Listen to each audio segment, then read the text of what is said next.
Dear colleagues, my name is Antonis Kattamis and I would like to present to you the new agents for the treatment of thalassemia. It is true that the treatment of thalassemia has evolved dramatically over the last years, and the majority of the patients are expected, more than 80%, to celebrate their 50th birth date. Nevertheless, the treatment of thalassemia has a significant burden. On one hand, we have the curative therapy, which is hematopoietic stem cell transplantation from an HLA-compatible donor, in preference a family donor. On the other hand, we have a conservative treatment, which is demanding because you need to get transfusion every 2 to 4 weeks, lifelong, all your life, which transfusion will eventually lead to iron overload, and you need to get a daily iron chelation treatment. And despite all the efforts, all the patients will develop some time of comorbidities. So although the survival is much better, the quality of life of the patient and the burden of the disease remains significant. So there is plenty of space for improvement. And I will discuss to you the different agents that have been tried to improve the thalassemia, and I will divide them in 4 categories according to where these agents act. We'll start from the beginning. The first step is to improve and restore the very unbalanced globin chain production. As you know, in thalassemia, you have a very significant disequilibrium between the production of the alpha and then non-alpha, that means beta and gamma globin chain production. There are different agents that have been tried. The prototype is hydroxyurea, which is very well known from sickle cell disease, and in non-transfusion-dependent thalassemia has shown to be able to increase the fetal hemoglobin by 1 to 1.5 grams. And this can make a difference in non-transfusion-dependent thalassemia, though the results are not homogeneous. Other drugs like thalidomide and oral synthetic glutamic acid derivative, IMR 687 and phosphodiesterase 9 inhibitor, which increase the intracellular cyclic GMP levels, benzoyl an oral drug used in Parkinsonian disease, and sirolimus, an immunosuppressive agent, have also been shown in preclinical models at least to increase the hemoglobin F.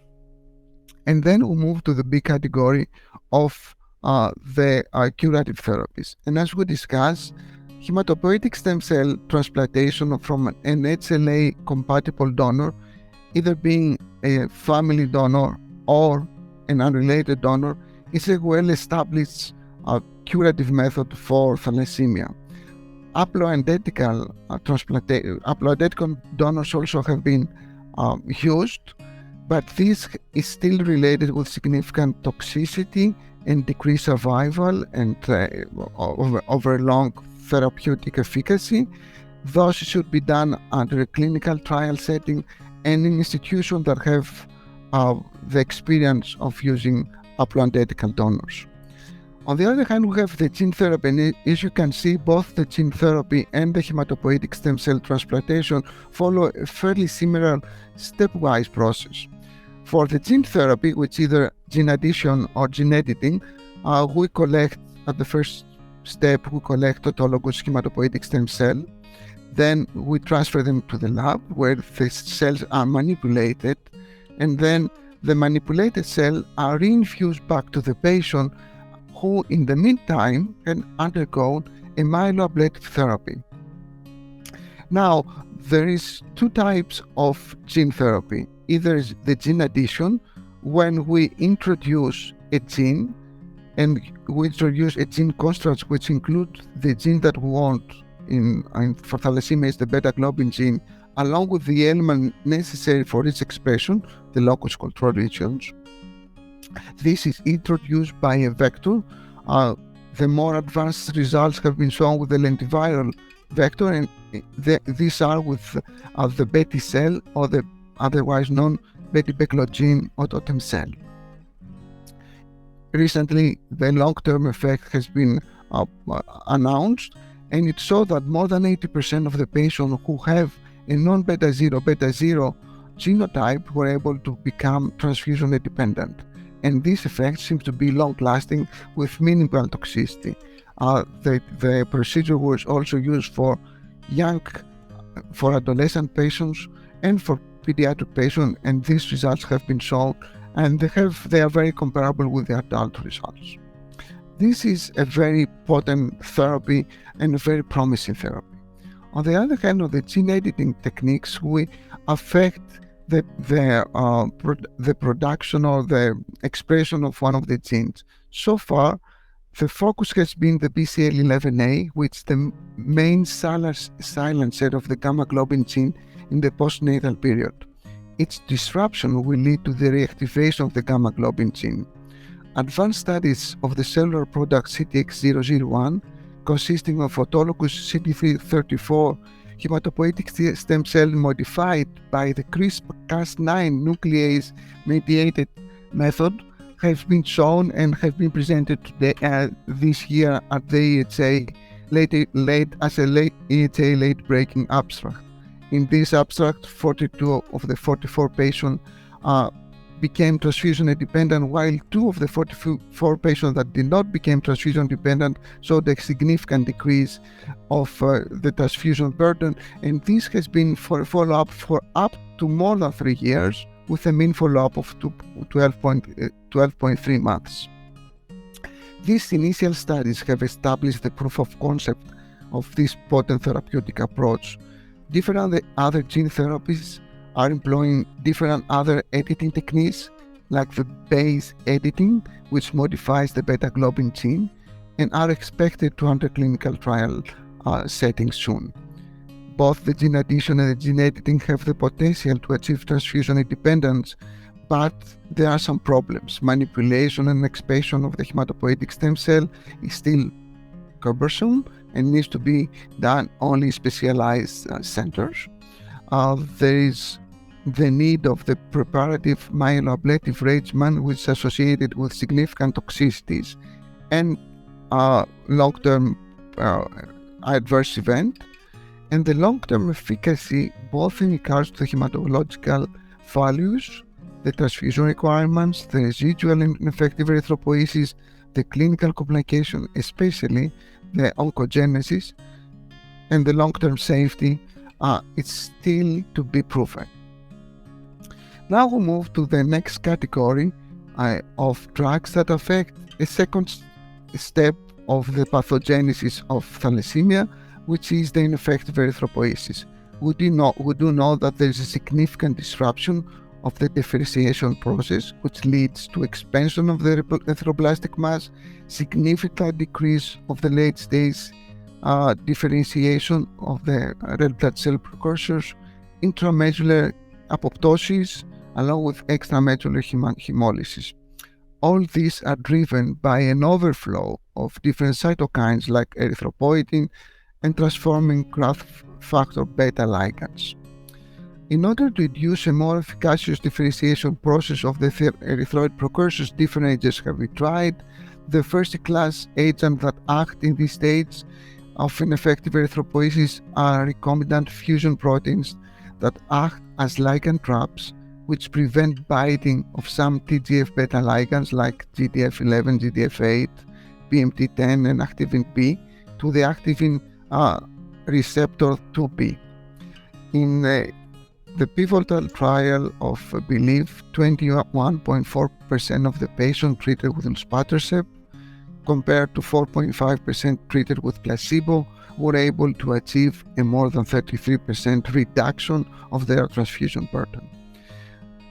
Collected data from the real-world usage of luspatercept, along with long-term effect, more than 3 years of the safety and efficacy, are consistent with prolonged response and are consistent with the initial reports and are shown in the EHA 2022. There are also data that the drug is effective in non-transfusion-dependent thalassemia, and more than 50% of the patients were able to achieve an increase in hemoglobin more than 1.5 grams per deciliter. And the drug is also entering clinical trials for pediatric use and alpha thalassemia. On the other hand, other type of agents like ruxolitinib, which is a JAK1/2 inhibitor, did not achieve their endpoint of decreasing transfusion burden and it was not advanced to further clinical trials. Recombinant human erythropoietin and alpha-protein alpha have also been used but with mixed results.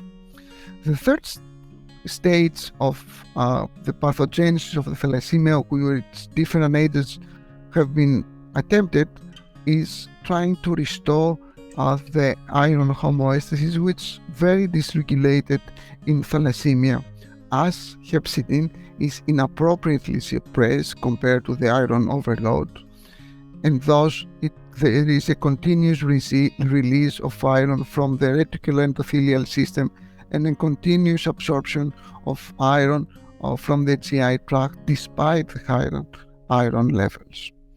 Different agents targeting the iron dysregulation have been evaluated. Studies with the synthetic human hepcidin and hepcidin mimetic did not achieve their primary endpoints and did not advance to further clinical trials past phase 2. At this point, there are two ligand-conjugated agents, an anti-CES oligonucleotide and a small interfering RNA, which induce hepcidin production from the liver by targeting the transmembrane serine protease 6 maltryptase, and these drugs are currently on trial. Finally, there is another drug, the oral agent VIT-2763 or vamifeport, which targets the ferroportin, which is the unique cellular iron exporter and the receptor of hepcidin, and the trial with the use of vamifeport in thalassemia and sickle cell disease are currently ongoing. The final steps are the stage of the pathogenesis of thalassemia that we have targeted is trying to decrease the hemolysis, because we do know that the thalassemic red blood cells have a very high hemolytic rate. Decreasing the hemolytic vulnerability of the thalassemic red blood cells is a potential therapeutic target.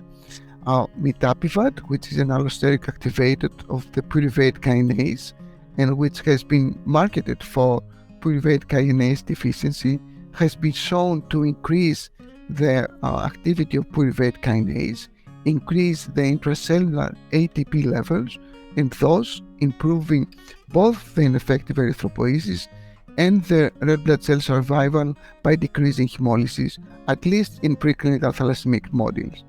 The initial phase 2 results in no transfusion dependent thalassemic patients, both alpha and beta thalassemic patients, and this is important because this is the first agent that has been tried for alpha thalassemia, are very encouraging, and more than 80% of the patients show a long-term increase of hemoglobin by more than 1 gram per deciliter. A second pyruvate kinase activator, etavopivat, has shown promising results in sickle cell disease and is going to be also evaluated in thalassemia. As you can see, the field of therapeutic intervention of thalassemia has evolved rapidly over the last years. We have moved from the dogma of only blood transfusion and iron chelation therapy and maybe hematopoietic stem cell transplantation in the lucky patients that are young at age, less than 14 or 17, and they do have NHLA compatible in preference sibling donor. And we have moved from this dogma to alter the different steps of the pathogenesis of thalassemia.